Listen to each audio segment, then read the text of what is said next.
Yes, pardon. I was wondering if they were copied out by professional scribes and very rituals, like the Torah. The Torah can only be written copied out by a scribe who's very specially trained, who goes through very specific rituals and writes before doing. Is it the same hold true for the Qur'an? Not so much. It's not to that extent.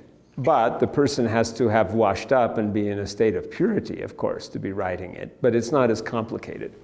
And yet, there is some of the same of that. In the case of a Torah scroll, if one letter is erased and can't be repaired also by a ritualistic manner, the whole thing has to be thrown away.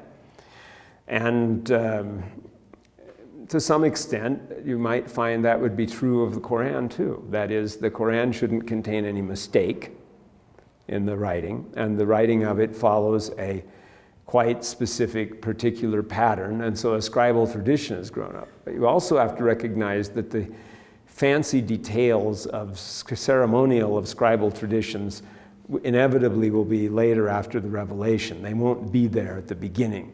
See, part of the difficulty of tonight's lecture is that I'm going into this and you need to have also some general background about the time of the prophet and the rusticity and the orality of that time and what conditions were like in Mecca and Arabia, and that would explain something about the transmission of the Qur'an and also the very nature of the text and even its contents. And that would include some of these facts. Although ancient classical civilization lived and existed all around Arabia and had for centuries by the time of Muhammad, by these years, these dates, that civilization